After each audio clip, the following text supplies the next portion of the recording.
out All Elite. We are the Lucha Brothers, and you listen All Elite Podcast. You know why? Hey, this is Cole Cabana. Check out the All Elite Podcast. All Elite. All Elite. This is Sammy Guevara, the best ever. And you, yes you, need to go check out All Elite Podcast. Myself, the man with the huge effort arms, Brian Cage. You're watching the All Elite Podcast. Who better? Gentlemen, our camera's caught up with the WWE Champion, Kenny Omega. What? We are back, All Elite family, for another exciting edition of the All Elite Podcast. As always, I'm joined by my wonderful co-host, AJ Fitzgerald, and we are not here with the WWE Champion, Kenny Omega. Just me, just AJ. How's it going, AJ? I'm impressed. That's how it's going. I didn't expect that out of the intro, and then you swerved me, and it was good. You popped me. Right? It was good. Stuff. Things are going good. I have a lot of projects going on, and I'm trying to manage them all, and maybe too many, but we'll see. Hey, that's good, man. At least you're busy. Keep him busy. I like to hear it. Love to hear it. Like I was trying to say, that was Jim Ross messing up during the show last night. We're just poking a little fun. It's Jim Ross, so what can you do? You know. He said www. So look at you. You're botching way worse than he did. I'm not on TV. I'm on Twitter. All right, that's fair. No, I mean, and he immediately came out and apologized for it. So Jim Ross is my guy. I love Jim Ross. So we can't hate on him too bad. He's getting old, but those flubs happen, and especially when you've worked with. About Jim Ross twice this week to two different people. Oh wow, dude. See, and then you heard that, and you were probably like, oh man, this fucking guy. Yep. No, see, I love Jim Ross still, so he's all right in my book. This was a good episode of Dynamite, a good week for Dynamite. I've been pretty busy still, like I've been talking about recently, but that's fun. The first bit of news we have to talk about, people were talking about it on social media today. We have brought this up 1,000 times, and it's good to finally be shut down. I think that Tessa's not coming to AEW. That's never going to happen, I think. I think it's time to put that one to bed. I don't know if you saw, but Tony Schiavone, he did the post-AEW Dynamite show that they do on Facebook. Some fans were asking if Tessa was finally going to be brought in, and Tony was like, no, that's probably not going to happen at all. If it were to happen in the near future, I would know about it. So, yeah, we could stop saying every time there could be a women's surprise that it'll be Tessa, because it's not going to happen. Yeah, I didn't see the post show, but I saw what you posted in our chat. So yeah, I was aware and basically had the same reaction you did of like, well, that makes sense. It's probably not happening, and if it's not, it will happen, but certainly not anytime soon. It made me think about it a little bit more, and I kind of almost felt stupid for how much we've pushed the idea of it. I because, know. Well, like, and I really like Tessa as a performer and all that, but and I think because of that, I wanted to negate the rumors and say that there's no chance she actually said that kind of stuff, because I think it was more so just hopeful. You want to see someone like her brought in. You don't want to believe that she did something like that. And so I kind of pushed it off to say, like, she didn't actually say this racist stuff. But when you dig into it and get the story of it, it's kind of... You obviously haven't seen both sides, so you can't say it's undeniable, but it looks pretty bad for Tessa, is what I can say. I was going to say, like, I haven't dug that deep into it, and I never really did. I heard the rumor, but that's about it. And I didn't dig much deeper than that. So I was never like saying, oh, she definitely didn't do it. But at the same time, I also wasn't saying, she did it, because I was just somewhere in the middle. Yeah, and she's just such a good talent in terms of her performance and stuff, in terms of women talent who aren't signed by WWE. But there are plenty of other women talent who aren't signed by WWE who aren't going to ruffle people's feathers by doing that kind of signing. Now, maybe she can do some type of run and get herself back in the good graces of the professional wrestling community. But I think we've seen enough from Cody and AEW in general where they want to be like a flag-bearing company, a company that leads the charge in a lot of stuff politically, and maybe not getting involved directly into politics, but still you see what they try to stand for as a company. And bringing someone like Tessa along, I feel like, doesn't represent what AEW would be as a company. So maybe she can reinvent herself, sort of bring herself back to a positive light within the wrestling community, that type of thing. But yeah, I think, and because her dad was signed with the company, I was like, man, it's going to happen. But I think that there's enough reason for them not to, and just so many different reasons that I was kind of like, I'm glad they put that to bed. Finally, we could shut up about it, but... yeah, it sucks that she's not the best human being, because she's a great talent. Yeah. But yeah, nonetheless, AEW's ratings came out from last night. solid number, but I guess nothing too exciting. They did 737,000. I believe I saw this was a bit of an uptick from last week. That's good. NXT saw a solid uptick for them. Yeah, I would be excited if I don't care about the AEW rating. I'm a little excited for the NXT rating. Yeah, I am too, just for professional wrestling in general. You want to see more people tuned in on Wednesday nights. So 1.4 tuned in on Wednesday this week, and that's a good number for wrestling in general. I would love. I'm in the majority of people who would watch NXT if it was on a different night. Yep. If that was ever possible, I would definitely tune into both products. But at this point, it's not. So I generally just watch AEW. I did catch the NXT pay-per-view. It makes sense coming off of a takeover that they're going to do a better number. AEW is still holding strong if you're counting wins and losses in that number, but nonetheless, I just say it's a good number for wrestling fans.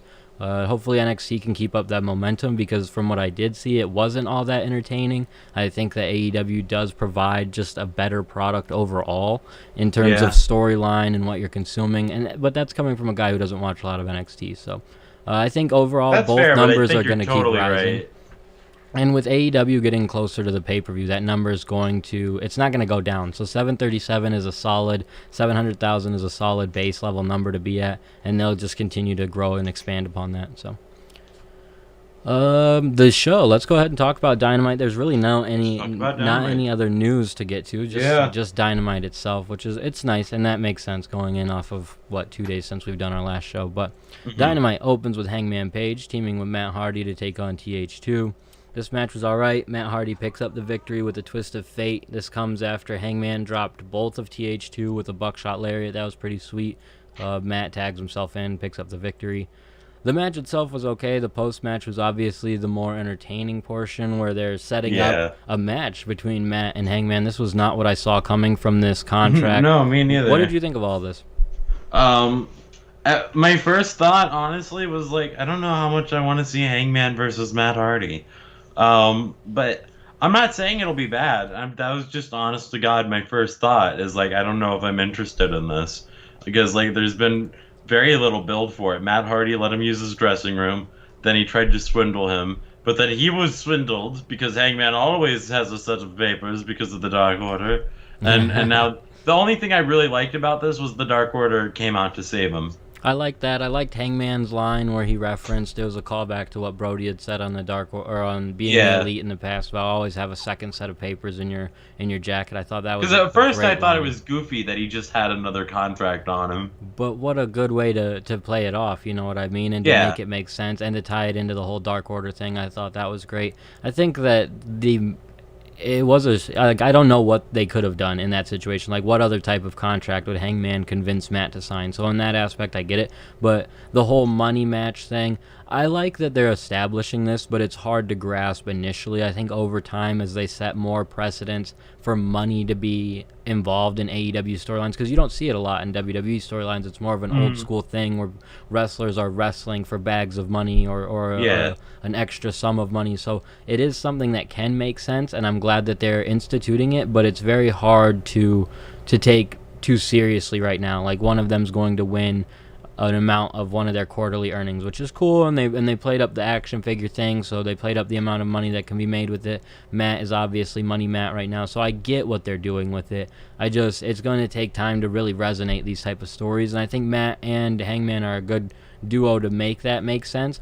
And I think that the match that they put on, I'm with you in saying that it's not a match I would have ever booked or thought of booking, but I think they will give us a killer match if it stays a singles match. I could easily see this transitioning to some type of 6-man or something like that. Yeah, and I didn't mean to say it's going to be a bad match. I'm just saying, that was my initial reaction. Absolutely. And then at one point, TH2 jumping in, and then you for $3,700 they jumped in. I thought that was funny. I think again, it's a good way to establish the amount of money that's being spoken about here. Okay, if they're getting $3,700 to jump him, how much are Hangman and Matt fighting for? Probably a good sum of money, you have to imagine. Yeah. So again, just a good way to establish that. I didn't take too much from it. It wasn't a horrible segment. You love seeing Dark Order come out, -1, leading the charge. So I think what they've done and continue to do with the Dark Order since the passing of Brody has been really, really good. So shouldn't -1 be in school and have to go to bed early? It's fucking nighttime, AJ. What is your problem? What the fuck is your problem? First of all, he's the leader of a group. I know. Second of all, they taped this. They could easily tape this early. This was the earliest part of the segment. This was like 6 o'clock, 8 o'clock at night. What time did you go to bed when you were 10? I don't remember. But like, he has to get back home. What a ridiculous statement. He's going to Jacksonville. He lives in New York. First of all, everybody's school right now is remote anyway. That's ridiculous. True. It's very fair. You should just walk that back. But anyways, going on, we got a really good women's match in the tournament. The women's tournament match, Rio picking up a victory over Serena Deeb. This was a solid match. They got about 15 minutes of time. This is what happens when you have two really great women working with plenty of time. Great to see Rio back. Rio picking up a victory. This was solid, right? Yeah, this match was incredible. I was completely blown away. I was like, maybe Rio wasn't as good as I thought, and then it was like, no, Rio is fucking awesome. Rio's always awesome. I don't know why Rio's always awesome. She really shouldn't be awesome. She's really small, and it's kind of weird. And it doesn't matter though, she's awesome, because she's really, really good.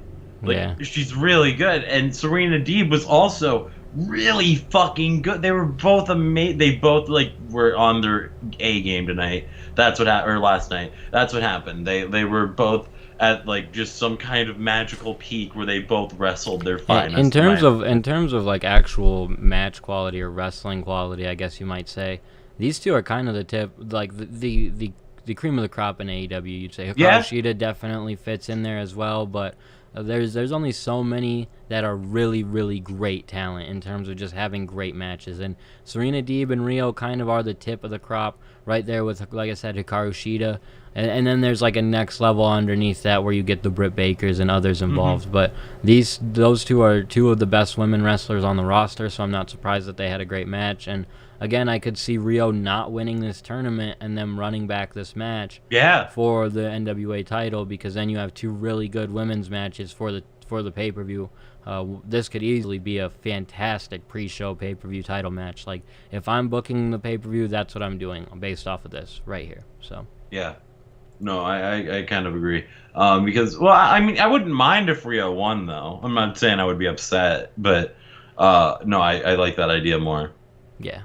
We got a highlight package for Jade Cargill, just kind of hyping up that match with. She played basketball. What does that have to do with wrestling? She's talented. That's what it means. I get it. Mr. Perfect was doing all perfect shit, but he was Mr. Perfect. Is she the Mrs. Perfect? I don't know. She's just super athletic. And she's teaming with Shaq, so she's got to be good at basketball, duh. Okay. Yeah. See? That's going to be really important in their wrestling match. That's how they're going to build chemistry, is through 2-on-2 basketball games leading up to the event. So they weren't doing that, though. He was just watching her shoot the ball. He's got handing balls to her. It's training, dude. Anyways, we got a nice little short match after that with Orange Cassidy picking up a win over Luther. This was a 2-minute match. Yeah, this was weird. Yeah, Chuck Taylor. It wasn't bad. No, it wasn't bad. Chuck Taylor got involved. He dropped Serpentico with the Awful Waffle. The Awful Waffle, bro! Yeah, Serpentico's small enough for that to happen. Yep. So this was good. It wasn't long. I loved it just for the Awful Waffle, perfectly honest. Yeah. Yeah, so, and Orange Cassidy's looked good. They have to keep doing something with him. I think this is them trying to establish OC and Chuck as more of a team.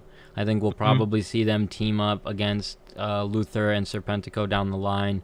And just like I said, establish with Trent being on the shelf, probably for a couple more months, I think, that they want to give the idea that these two are more of a tag team than we had thought of before. So yeah, and definitely because ultimately they're building DeMiro and Kip Sabian versus them, I imagine. Yeah, so you have to, and it's not that we don't think of these guys as a team. It's just you definitely think of Chuck and Trent as a team much more so. So, then the next segment was interesting. This was actually one of the more interesting, more talked about segments of the night. We have Taz, Hook, and Cage come out. They're calling out Sting. They said all week they've heard that Sting is going to come out and call them out, so they're calling him out first, basically. This brings Sting out. Taz tells Sting, you need your bat. Without your bat and without Darby, you're absolutely nothing. Sting takes the jacket off, throws it at Brian Cage, starts getting the upper hand on Cage. He's not stupid, he goes after the big guy first. first, which makes sense. But Hook comes in and tries to choke him out with the bat. It's unsuccessful, but this gives Brian Cage just enough time to take advantage. Kicks Sting in the gut, drops him with a huge power bomb. I was shocked to see this. It wasn't bad at all. I was like, this is kind of cool. We're gonna see Sting in much more of a physical. That was the point of this segment, to say, hey, he's going to do more than you dummies on the internet think. You guys think he's just going to come and do a cinematic match and not take a single bump. Here's a full-ass power bomb from Brian Cage. Yeah, and I want to say on two levels this was cool to me. On one level, obviously, because Sting took a fucking power bomb. The other level was that I thought this segment really worked, because I was like, Sting dropped the bat, and I was like, yeah, fuck him up, Sting. And then that didn't happen. And then that bitch ass Hook used the bat, and I was like, wow, you guys are pussies, and I got really mad. The way that they introduce new characters is amazing, as long as these characters can pay off in some type of way in the next couple of years. And that's what's great about it too, is they have years to build them up and work with them. But as long as these guys pay 4 off years for sure as really good talent, like Hook being introduced the way he has. I don't know if you know, but Arn Anderson's son was introduced, I believe, a couple weeks ago. Cody went up, shook his hand, shook everybody's hand. Like, yeah, and it wasn't a big deal, but he was there, and I think he's going to be there going forward. So this is how we're introduced to some of these second-generation stars without them having to just wrestle immediately. And I think that Cody is probably the one behind this, because he was a second-generation star thrust upon television, and you're supposed to care about them just because of who they are, not because of the backstory we get with them. So I think that that's with what they're doing with Hook is so perfect. He's not a prime superstar at all. He's done absolutely nothing essentially but get beat up a couple of times, but he's still being introduced to us in a great way. And he was the perfect one to include in this segment with Cage. Like, Ricky Starks wasn't out there, and I think that was smart. So I think that's because, like, Starks and Hobbs are in Texas or something, and there's something with the airports because of the snow. That makes sense too, but in terms of the segment itself, like, Sting's not going to try and jump all of them, so yeah, it worked out good. I think this was a good segment. Shout out to Brian Cage. Like, not to bring up any type of negative, but for a long time, people thought of Cage as like this big, maybe potentially sloppy superstar, especially early on in the PWG days. Now he's someone that is trusted with doing this spot with Sting, and it is just a power bomb, but still, it's Brian Cage was safe enough to do that in a way with a 50-plus-year-old man that, and they trusted him with that. So that's cool. Like, Cage has come a long way from where he was early on in his career to being looked at as more of just a big, potentially sloppy wrestler, to now he's just really good. Yeah, no, and he really is. Like, when I was watching, because I feel like we've seen a lot of good Cage matches in AEW, but even before that in Impact, I was watching him and he was performing like and he has been main good event level guy for a while. I don't want to downplay how good he's been. Like there's been, like, he's been good for a pretty while, but there was that early years where it was like, oh my god, this guy. Shout out to Joseph, Big Joseph. He's one I can remember having those conversations with early about Brian Cage just not being totally, he was just a little bit green, like we see with some of these younger guys in AEW right now, and that's where we can see, like, they'll progress and get way better, because he had a little bit of that stigma the first couple of years I saw him, but probably over the last 5 or 6 at least, he has not had that stigma on him at all. But I think I brought it up because of the Sting thing, like, to go from that to being trusted with this is an incredible situation. So Cage has been doing great. We follow this up with another superstar who's been doing great within his AEW run. Eddie Kingston cut a solid promo. He had the Butcher, the Blade, and the Bunny behind him. He's talking about how he asked for this match. He said that he wanted to get rid of some of his demons in Phoenix and Archer, and then mentions that Mox was actually the biggest demon that he needed to get rid of. So, yeah, good promo. Yeah, I like this. I thought it was solid. It wasn't, like, amazing, but, you know, it did its job, and it did it well. Yeah, that's what Eddie Kingston promos are all about, pretty much. The next promo I thought was a lot of fun. Kenny Omega, he was at a preschool. He's with Don Callis. He decides to raid the Young Bucks book. Now, not the one for kids, the one for adults, the chapter book. The kids are asking him, hey, does that book have any pictures? Kenny shows him the cover. He goes on to start reading a piece of the book, which is actually about how he and Chris Jericho changed the business when they had a match at the Tokyo Dome. So all about Kenny while somehow trying to make it about the Young Bucks. The kids ask if they're going to be able to play with Kenny. Don Callis says no, and they get to beat up Nakazawa instead. This was fun, just healing it up for Kenny Omega in such an old school, but presented in a new way, I guess. It was very, like, I guess it's like a campaign now. It's very like presidential, like reading a book in front of kids and shit to make your popularity go up.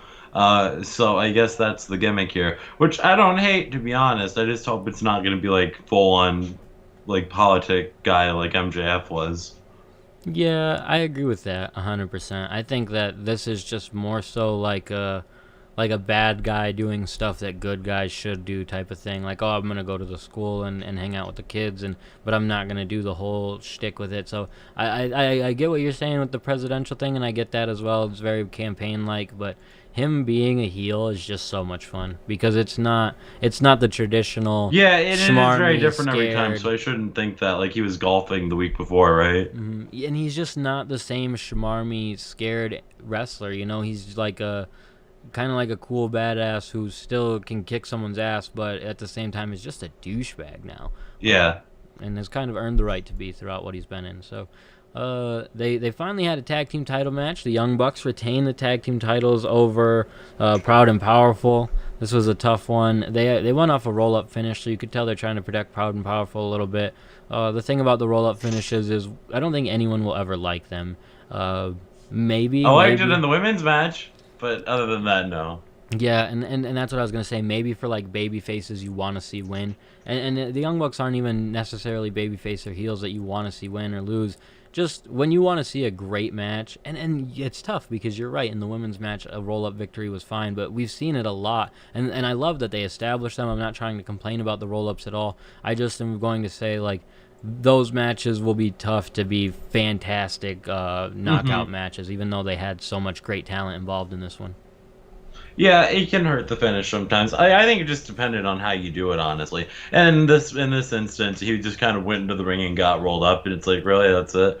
And I don't even mind, honestly. Sometimes I like anticlimactic finishes, but I usually like it more when they're knockouts or something, because like that's a non-traditional in a way that I'm more interested in. But I don't mind it when it's non-traditional and kind of weird. So it didn't really bother me that much, but I see where you're coming from. Yeah, and I don't want to say that I was super bothered by it because, like I said, I really like roll-up finishes. I like that we can just have that in AEW where it's something because it's like realistic that like it can just end. Yeah, that's what I was gonna say. With him getting in, yeah, like it is a little frustrating that that's the finish, but at the same time, you're like, oh, he got caught off guard. That's how he lost. It makes total sense. It kind of protects everyone in the sense of the finish too. So yeah, I'm definitely not upset about it. I just think that you hit the nail on the head when you called it anticlimactic, because that's exactly what the match finish was. So, and that's not a bad thing. It's just how these matches will be if you, depending on how they're delivered. So, yeah, I think like one of my favorite matches ever is really anticlimactic, but I like it for that reason,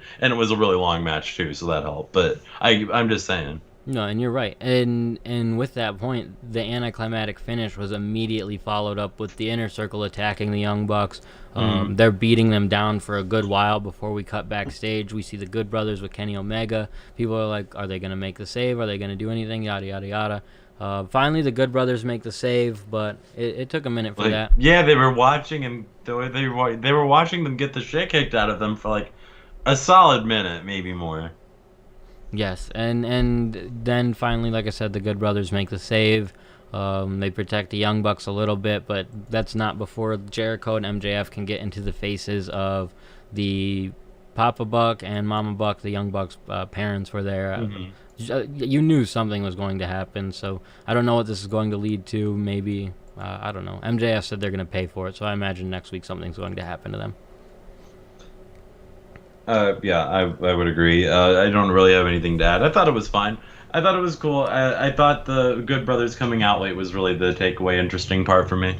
Yeah, I agree. It is. That is the interesting part, but you can see that they're still trying to establish a feud with the Bucks, with the Young Bucks, and MJF, and Jericho, as they should. So there's a lot going on there, but it was all good. Nothing to complain about. We get the gender reveal that Cody Rhodes and Brandy are having a little girl, so that's very exciting for them. No Cody Jr. like we had predicted on the podcast many moons ago. But hey, you never know. Cody can be a girl's name. That's true. So you never know. FTR picked up the win over the Seidel's. The match itself was nothing too crazy, but the post-match, we got Jurassic Express making a save. They continue to look strong, so that's good. Mike Seidel's not a good wrestler anymore. Sorry, I was like, oh, he's crazy. He does contortion and shit. He used to, but I guess not so much now. He didn't do any of that, no. Yeah. Anyways, it was cool. I liked it. I liked the post match shit. I really didn't. I shouldn't say I liked it. I tolerated it, and I thought it was fine, and did what it needed to do. Well, and I like that they're obviously building up to some type of hair versus hair match or something, despite the fact that FTR has nothing I don't know if to that's offer. gonna work. But Cash has hair, but not that much. Not enough to worry about. But I think maybe that's the point. Maybe they'll do it just so they'll stop, type of thing. Like Jungle Boy will be like, "I'll put my hair on the line if you just stop trying to cut everybody's hair." But yeah, I like that Jurassic Express is getting time. I like that they're feuding with FTR. I hope they get a match on the pay-per-view. I think that would be really good and important. So. And something I don't have in my notes, but I know it was announced in the show, so we might as well talk about it at this point. They announced a match for the pay-per-view with Cody Rhodes, Pentagon Jr., and Scorpio Sky. The first three announced for it. Looks like it's going to be like a Money in the Bank type of ladder match, which I love to see. Yeah. What was it called? And they've done that before with the TNT title. It was like the face of the Revolution or something. Yeah, exactly. So I'm excited for that. Good way to build up the TNT title and stuff like that. So. Yeah, that'll definitely be cool. I hope it's like a briefcase gimmick too, where it's like they get to cash it in whenever. Yeah, I don't care. I don't care about copying the Money in the Bank gimmick. I think it's perfectly fine. It's a good gimmick. When the whole storyline and I think the actual truth is that Chris Jericho invented Money in the Bank. Like, That's true. I don't care at all.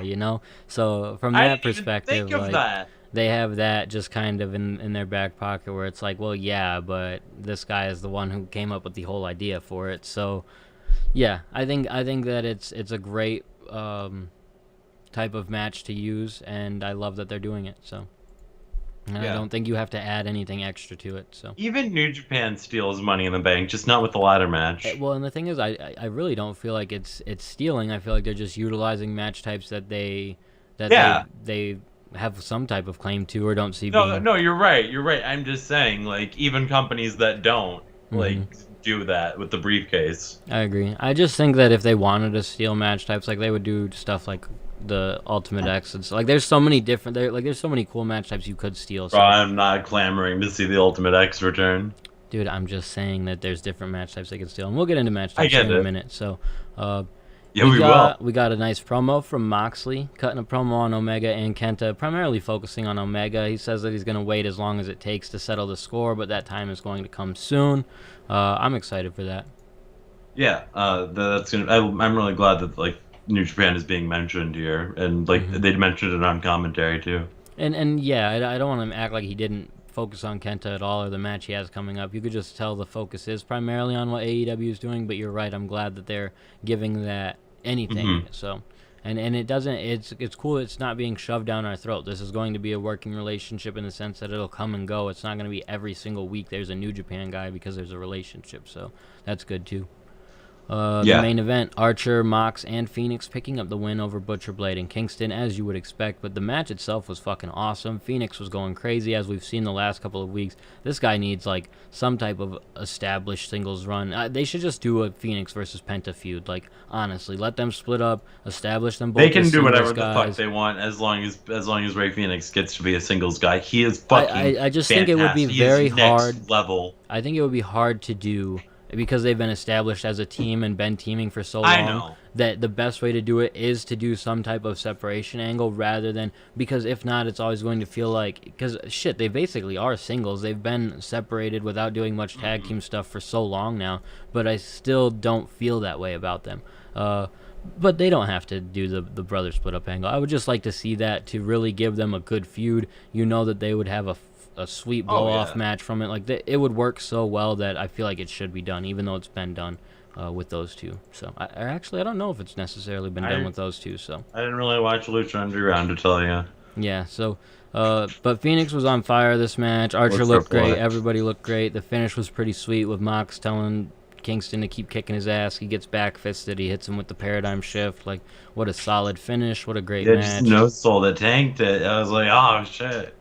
It was cool, and it's cool to see those two keep fighting. It's cool to see Kingston not get his win. I think maybe one day he will. Maybe after they have this match like 7 times. I think it's gonna be very like Tommy Dreamer versus Raven. Mm-hmm. Where like he doesn't win for a very long time, and then one day he gets the win. Except it's reversed because it's the heel trying to get the win. Yeah, and I think you're right. I think that's a great story to tell with these two, and I think that those two, knowing those two and hearing some of the interviews and stuff they've given, especially Kingston's, like, I think he will want to wait to beat Mox until it's for the title. And if that is never the case, if he's never booked to beat Mox for the title, then he doesn't want to beat Mox at all. Mm-hmm. Because I could see that being like his thought, his story. If he beats anyone for the title, he wants it to be Mox because they have such a good relationship. So yeah.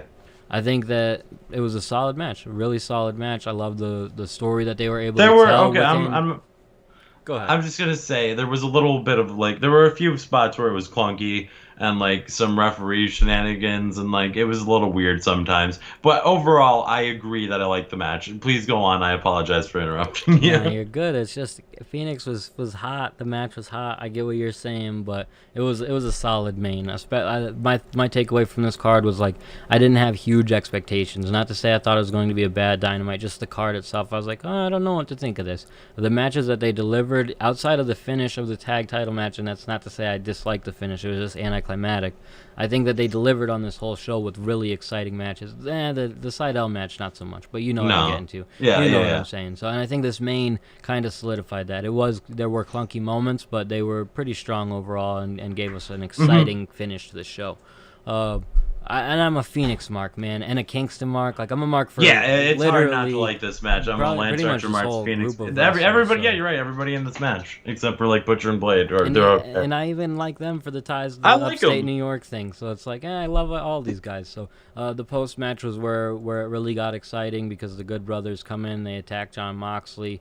Kenny Omega comes out. He says that Mox doesn't look so tough now. He's got a contract with a rematch clause, and he's going to give Mox that rematch at Revolution. But he gets to name the match type. He names it's an exploding barbed wire death match. We did not hear that wrong. It was not look misspoken. at what shirt I'm wearing. Yeah, God bless that man. AJ was hyped up for this, and when Kenny was getting to that point and explaining it, I was like, holy shit, this is going to be some type of crazy match. And when he said it, I couldn't even believe it because it was so insane.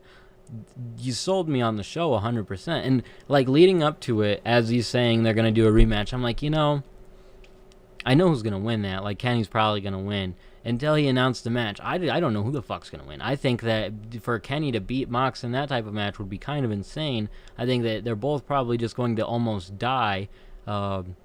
This is built for you, but I imagine Renee Young was like, what the fuck? Like oh my god, I'm so... You could put, like, Godzilla versus King Kong on the card, and I'm still going to be like, yeah, but it's not an exploding barbed wire match, so who cares? And with it being these two traditionalists and kind of the purest way of professional wrestling at this point, like they're historians, Kenny and Mox, like they've seen a lot of wrestling, they know a lot of wrestling, they know these type of matches and all kinds of types of matches. Like they're going to be true to it. They're not going to half-ass this, which is even more insane. Like they wouldn't agree to do this type of match unless they were like, yo, Tony, we're going to be able to do this, this, and this, right? Like I don't want to call it that unless it's this. So some shit is going to go down. It's going to be go down. an amazing I've only seen show. one exploding barbed wire death match before. I forget who it was with because it was two Joshi girls in the 90s. I'm so bitter because I think the pay-per-view would have been this weekend, wouldn't it have? And it would have. Now we've got to wait a couple more weeks, which it's not the end of the world, but damn it. I want to see it now. Yeah, and I'm freaking stoked for this match. When they announced it, I was like, this is booked straight out of a me and AJ playbook. Primarily you more than me, but shit, both of us like this type of shit. So, yeah, I was excited for it. They presented it really well. After Omega announced that, Mox headbutts him and then takes 2 knees to the face. And it was so great. The Good Brothers look amazing. You can tell that this is going to be... And probably the big payoff of that match is going to be the Good Brothers get involved and the Young Bucks get involved to help Mox. Yeah. Like that'll be where they show or maybe they get in and they help Omega, and that's a full blown heel group going forward. That could go 2 different ways. So yeah, and Listen, it's an exploding barbwire death match. This proves that perhaps, just perhaps, the Forbidden Door is GCW. Yeah, okay, AJ. And here's what's gonna happen now: as the pay-per-view is gonna end, Omega's gonna have gone through this grueling match with Mox, damn near dead. He's Yeah. gonna finally stand up, and Then the cage comes out. Nah, dude, and then the freaking the coins are gonna drop from the ceiling. We're gonna hear Okada's theme, and Omega's gonna be like, "What the fuck?" It's either gonna be that or it's gonna be Ibushi, man. I feel like Omega's probably gonna win the title, retain the title. And after being killed, damn near killed in a match with Moxley, we're going to get some insane type of... And I've been wrong a million times. But No, you're right. But, I don't doubt anymore. But that could be... I called the Okada thing last week. I'm building onto my story this week. Hopefully someone over there is listening because that would be incredible. I'll extend your rightness to say the Forbidden Door could be Brock Lesnar and he'll become... Give me a break. That's another one we got to put on the shelf. If for people who have been listening to this podcast from day one, they've heard me say CM Punk is coming, Brock Lesnar is coming, Tessa Blanchard is coming. None of them have ever showed up, and none of them ever will. So, I'm not right 100% of the time, but when I'm right, it's fun. So it's gonna be awesome when you're Okada for the pay-per-view. I'm pumped for the pay-per-view. They have a really solid card lined up. I still hope we can get some type of cross-promotional match on there, either with NJPW or Impact or whoever. I would love to see, and even if that's just the Good Brothers on the card, I would just love to see continued cross-promotional action, especially on pay-per-views, because I think that establishes something really cool. Bro, I'll take Moose versus Kenny, even if it's on Impact. I just want to see that happen. Yeah, I was going to say, let's keep that on Impact. Keep that. And I would love to see freaking Sammy Guevara still pop up on Impact somewhere. So I'm curious to see what he's going to do. He was not on Dynamite at all this week, referenced a couple times. Jericho said he's dead to him. So we'll see what happens. We will see what happens. I'm really excited with what Dynamite has presented, especially this week leading into the pay-per-view. I think the pay-per-view is going to be the best pay-per-view they've had, and they've already had so many amazing pay-per-views. And that's even with some weird matchups like Hangman versus Matt. I think that will deliver. I honestly anticipate that match evolving into some type of multi-man match with Matt teaming with Private Party and Hangman with the Dark Order. I think that will make for a bit of a better match, but who knows? It's going to be fun. The pay-per-view's looking great. Dynamite was great. They've delivered a great show, so I can't complain. They've got the Darby and Sting thing. Like, there's so much for that pay-per-view, and there's still enough time to establish a couple more things. So yeah. Overall, I'm excited. Good pay-per-view stuff. I am too. If it's not clear, I'm very hyped for this pay-per-view. And honestly, at times I was thinking like, I wonder if I'm really gonna care about the pay-per-view, or if I'm just gonna care about like Sting and like Kenny Omega. But no, like I'm genuinely behind everything that's happening on the show. Like they're doing the fucking tournament. That's gonna be sick. Like everything. And the tournament looked so sick now. By the way, after that match. Yeah. So like, there's a lot of good happening here. I'm really excited for Evolution. Yeah, and the women's tournament will continue on Monday. I think they're doing the 2 semifinal Japanese matches and probably the 1 quarterfinal American match that's left. Yep, I think so. Or maybe both of them. I don't know. There's definitely doing one of the. No, they're just doing one of the American ones. Yeah. Okay, so they'll probably try to wrap up the quarterfinals or the semifinals in America by next Wednesday. Yeah, that makes sense. All of that's on the right timeline. So yeah, I would love to see more Hikaru Shida just doing anything, beating up some of the people who have lost so far. And that's not a knock on anything, because I get keeping her off TV during this tournament. You don't necessarily have much for her. Would have loved to see anything for her, though. Just a defense, a random setup from anyone. Because it's been a while. That's all. It's been a while. I miss her. Yeah, she's good. She's great. She's a great talent. And whenever she faces whoever is... And I wouldn't mind if they're like, oh, the tournament now, the finals is going to be a triple threat or something. Like, somehow to just get her involved. Like, it might be kind of stupid, but it's a way to pay off for the American side and the Japanese side and get Hikaru on the card. So, I would just love to see her on the card. She'll probably just be there watching. Wait, what do you mean? I thought the winner of the tournament faces Hikaru. Yeah, that's what it is. But I'm saying if they had changed it up and made it a triple threat, throwing Oh. Hikaru into the finals essentially for the title, giving both sides an opportunity, I think that it would just be cool to get Hikaru on the card. I'm not saying that they have to do it, and I get why they wouldn't do it because, like you said, it is for a number one contender shot. But I just want to see Hikaru. Cool. So doing more than sitting outside the ring when the match is over. So. That's it. That's all we got. We talked about Dynamite. We talked about the little bit of news. AJ, let them know where to find you, and we're going to get out of here. Follow me on Twitter at BigMatchAJ, and follow me on Instagram at AJTheFitzy. You can find me on Twitter at UpstateAndrew. I'm on Instagram at Andrew Kazir. We're on Facebook at Facebook.com/AllElitePod, YouTube.com/AllElitePodcast. Make sure you hit that subscribe button, brother. We are on Twitter at AllElitePodcast. And I don't know if I said it already, but Instagram at AllElitePod. Make sure you guys follow us everywhere. Stay up to date with what we've got going on. We appreciate all the support, everybody reaching out, sharing everything.